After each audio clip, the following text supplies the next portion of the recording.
Thanks for watching. Don't forget to like, comment, share and subscribe to. اللہ تعالیٰ نے ارشاد فرمایا لَقَدْ مَنَّ اللَّهُ عَلَى الْمُؤْمِنِينَ. یہ سورہ آل عمران میں چوتھے سپارے کے اندر ہے. اللہ تعالیٰ فرماتا ہے کہ اللہ نے مومنوں پر احسان فرمایا ہے. لَقَدْ مَنَّ اللَّهُ مَنَّ يَمُنُّ کا مطلب احسان کرنا. اس لیے اللہ تعالیٰ کا ایک نام ہے منان، احسان کرنے والا. اسی حوالے سے کئی مسلمانوں کے نام ہوتے ہیں عبد المنان، یعنی منان کا بندہ. تو منان کا معنی احسان کرنے والا. اسی سے یہ لفظ ہے لقد من اللہ، کہ اللہ نے مومنوں پر احسان فرمایا. کہ اللہ احسان کرنے والا ہے تو اس نے کیا احسان کیا ہے؟ تو اللہ تعالیٰ نے پورے قرآن پاک میں دو چیزوں پر فرمایا ہے کہ میں نے احسان کیا ہے. یوں تو اللہ نے ہر نعمت عطا فرمائی ہے. اس نے ہمیں زندگی دی ہے، اس نے ہمیں صحت دی ہے، اس نے ہمیں اولاد دی ہے، بیوی دی ہے، مکان دیا ہے، کھانا پینا، ہر نعمت اللہ ہی کی طرف سے آتی ہے. مگر اللہ تعالیٰ نے دو چیزوں پر احسان کا ذکر فرمایا کہ میں نے تم پر احسان کیا ہے. ایک یہ جو میں نے آیت بار کا پڑھی ہے اور اکثر علماء پڑھتے ہیں لقد من اللہ علی المؤمنین، کہ اللہ نے مومنوں پر احسان فرمایا. اذ بعث فیہم رسولا من انفسہم، جب اللہ نے ان میں سے ایک عظیم الشان رسول ان کے اندر مبعوث فرما دیا. ان کے اندر رسولا، بڑی شان. اس پہ تو تنوین ہے، علماء فرماتے ہیں یہ تنوین تعظیم ہے، تنوین شان ہے کہ بڑی شان والا رسول تمہارے اندر مبعوث فرمایا. یہ میرا تم پر بہت بڑا احسان ہے. یتلو علیہم آیاتہ، جو لوگوں کو آیات پڑھ کر سناتا ہے، قرآن پڑھ کر سناتا ہے. سرکار صلی اللہ علیہ وسلم کی پہلی شان اللہ نے یہ ارشاد فرمائی کہ وہ قرآن کی تلاوت کرتے ہیں. اور پھر فرمایا وَيُزَكِّيهِمْ، وہ ان کو پاک کرتے ہیں. دوسری شان یہ بیان فرمائی کہ وہ جو رسول تشریف لایا ہے وہ لوگوں کو پاک کرتا ہے، ان کے دلوں کو گناہوں سے صاف کرتا ہے. برائیاں جو ان کے اندر داخل تھی صدیوں سے، وہ لوگ جو کہ پشت در ہزار سال سے کسی ہدایت سے محروم تھے. مکہ کے اندر حضرت اسماعیل علیہ السلام کے بعد کوئی نبی نہیں آیا، اور اسماعیل علیہ السلام سے لے کر حضور صلی اللہ علیہ وسلم کے درمیان کے اندر کم از کم 3500 برس گزرے ہیں کہ اس میں کوئی یہاں ہدایت والا بھیجا نہیں گیا ہے. اس لیے یہ لوگ گناہوں کے اندر ڈوبے ہوئے تھے، گناہوں کے اندر لتھڑے ہوئے تھے. یہ اپنی بچیوں کو اپنے ہاتھوں سے ذبح کرتے تھے. بچی کا پیدا ہونا اپنے لیے اور تصور کرتے تھے. انہی کے اندر ایسے لوگ تھے جو زندہ درگور کر دیتے تھے بچیوں کو. اور پھر ان کی جہالت کا یہ عالم تھا کہ ننگے ہو کر کعبہ کا طواف کرتے تھے، برہنہ ہو کر. شیطان نے ان کو سمجھا دیا تھا کہ جن کپڑوں کے اندر تم گناہ کرتے ہو، جن کپڑوں میں تم جھوٹ بولتے ہو، جن کپڑوں کے اندر تم یہ کرتے ہو وہ کرتے ہو، ان کپڑوں کے اندر تم طواف کیوں کرتے ہو؟ تو شیطان کا تو کام ہے بندے کو گمراہ کرنا، غلط رستے پر ڈالنا. لہٰذا وہ برہنہ طواف کرنا شروع کر دیا. انہیں کعبہ شریف کی توہین کرنی شروع کر دی.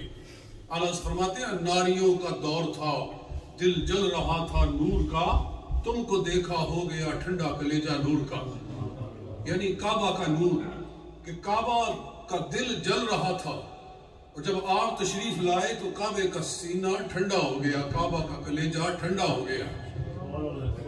اور اس پر وہ حدیث بھی ہے جو خصائص کبریٰ امام سیوطی نے نقل کی ہے کہ جب رسول پاک صلی اللہ علیہ وسلم پیدا ہوئے تو سمعت قریش صوتا من فی الکعبہ، تو قریش نے کعبہ کے اندر سے آواز سنی، کعبہ میں سے آواز سنی کہ الان یجیئنی زواری والان اطہر من انجاس الاسنام، کہ اب میری زیارت کرنے والے میرے پاس آتے ہی رہیں گے. یعنی اب میری رونقوں میں اضافہ ہوگا، اب حج کرنے والے، عمرہ کرنے والے میرے پاس آیا کریں گے. وَالْآنَ أُطَهَّرُ مِنْ أَنْجَاسِ الْأَصْنَامِ، اور اب مجھے بتوں کی ناپاکی سے پاک کر دیا جائے گا، بتوں کی ناپاکی سے مجھے پاک کر دیا جائے گا۔ 360 بت کعبہ کے اندر اور کعبہ کے باہر نصب کر دیے گئے۔ کعبہ کے اندر ہبل بت کو کھڑا کیا گیا تھا، اور لوگ اپنی قسمتوں کا حال معلوم کرنے کے لیے اس کے سامنے جا کر تیر پھینکا کرتے تھے۔ تو اس طرح کی گمراہیوں کے اندر، ضلالتوں کے اندر یہ لوگ مبتلا تھے۔ تو اللہ تعالیٰ فرما رہا ہے کہ میں نے وہ رسول بھیجا ہے جو ان کو ہر ضلالت سے پاک کرنے والا ہے، ان کو برائیوں سے صاف کرنے والا ہے۔ تو فرمایا وَيُعَلِّمُهُمُ الْكِتَابَ وَالْحِكْمَةَ، تیسری شان یہ ارشاد فرمائی کہ وہ جو رسول تشریف لایا ہے، جس کے بھیجنے سے میں نے احسان کیا ہے تم پر، اس کی یہ عظمت ہے کہ وہ لوگوں کو کتاب و سنت کی تعلیم ارشاد فرماتا ہے۔ جی، یعلمہم الکتاب، ان کو کتاب سکھاتا ہے، والحکمت، اور حکمت سکھاتا ہے۔ کتاب سے مراد قرآن پاک ہے، اور حکمت سے مراد حضور کی سنت ہے، کہ حضور صرف قرآن نہیں سکھاتے بلکہ قرآن کے ساتھ اپنی سنت سکھاتے ہیں، یعنی قرآن کی تشریح کرتے ہیں۔ حضور کا عمل، حضور کا کردار، سرکار صلی اللہ علیہ وسلم کی سیرت، وہ قرآن پاک کی بولتی ہوئی تفسیر ہے۔ قرآن کہتا ہے کہ اقیم الصلاۃ، نماز قائم کرو۔ کہیں اللہ نے یہ نہیں فرمایا کہ یوں قیام کرو، یوں رکوع کرو، یوں سجدہ کرو، جی یوں تشہد کرو، نماز کیسے پڑھو، بس یہی فرمایا ہے اقیم الصلاۃ، نماز قائم کرو۔ اب صلاۃ بولا ہے، صلاۃ قائم کرو۔ اب صلاۃ کے معنی بے شمار ہیں۔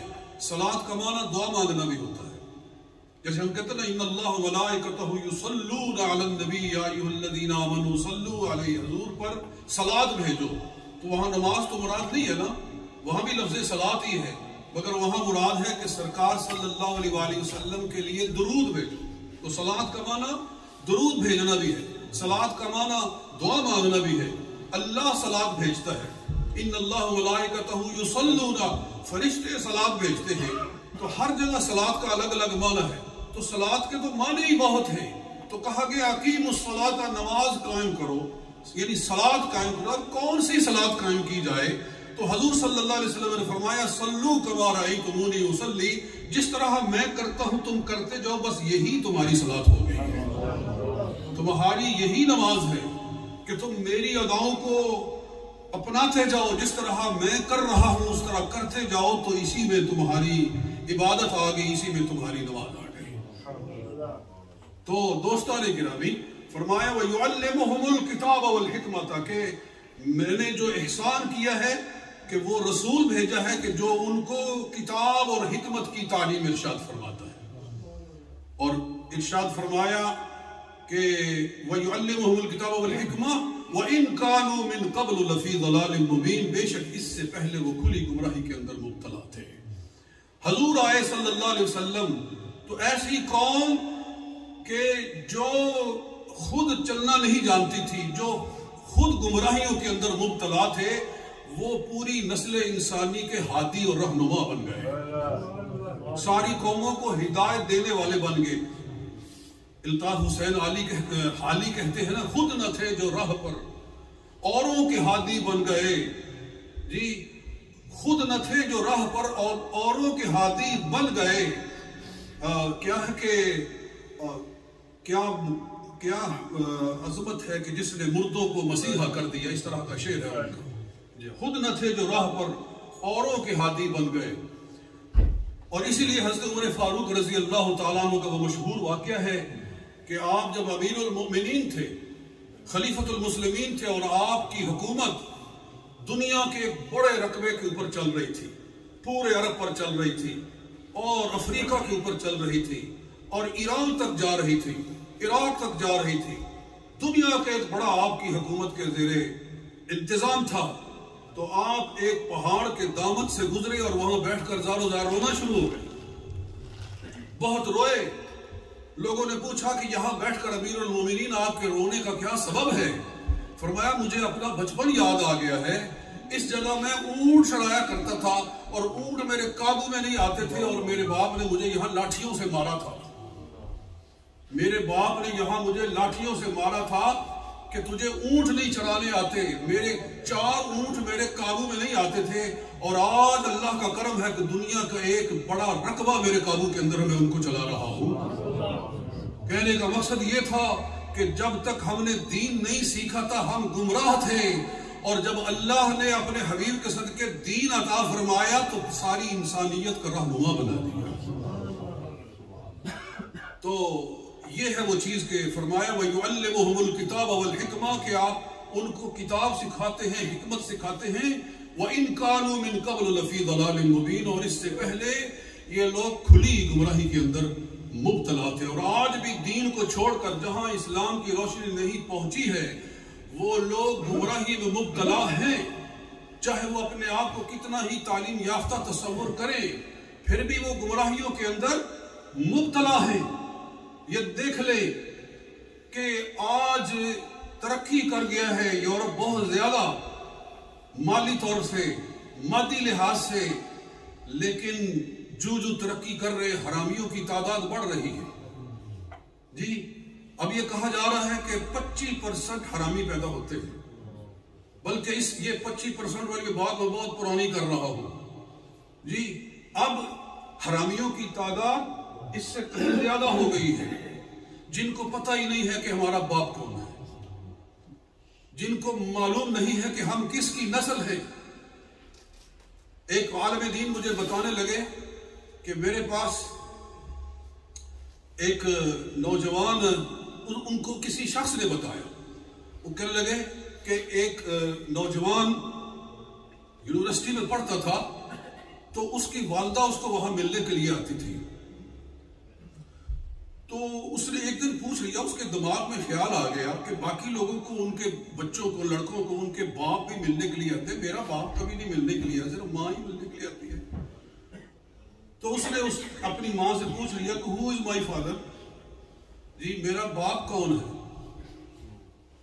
تو وہ سٹپٹا گئی کہ میں اس کو کیا بتاؤں کہ تیرا باپ کون ہے۔ اس نے انسسٹ کیا کہ نہیں بتاؤ کہ میرا باپ کون ہے۔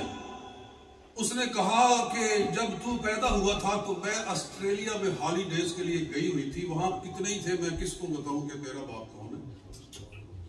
جی اور اس کے اپوزٹ یہ حال ہے کہ کتوں کی نسلیں محفوظ ہیں۔ جی پیر زادہ امداد صاحب جو جامعہ الکرم کے پرنسپل ہیں وہ بتاتے ہیں کہ ہمارے جامعہ الکرم میں چوریاں ہوتی تھی تو ہمیں کونسل والوں نے کہا کہ تم یہاں ڈاگ رکھو۔ جی تو ہم کہتے ہیں کہ مولوی صاحب جو ہے وہ ڈاگ لینے کے لیے پہنچ گئے دکان پہ، تو وہ حیران ہوئے کہ یہ داڑھیوں والے کتا خریدنے کے لیے آ گئے، تو کہا کہ انہوں نے ڈیڈ دی کتے کی جس کے اندر اس کی 3-4 نسلیں لکھی ہوئی تھی کہ اس کا باپ فلانا، اس کا باپ فلانا، اس کا باپ فلانا۔ وہ کہنے لگے ہم حیران ہو گئے کہ کتوں کی 4 نسلیں محفوظ ہیں اور انسان کی ایک بھی نسل محفوظ نہیں ہے۔ لا حول ولا قوت الا باللہ العلی العظیم۔ اسی لیے پاسپورٹ سے ولدیت کا خانہ ہی نکال دیا۔ پورے یورپ کے اندر ولدیت کا خانہ پاسپورٹ میں نہیں ہے کہ nobody knows who is his father۔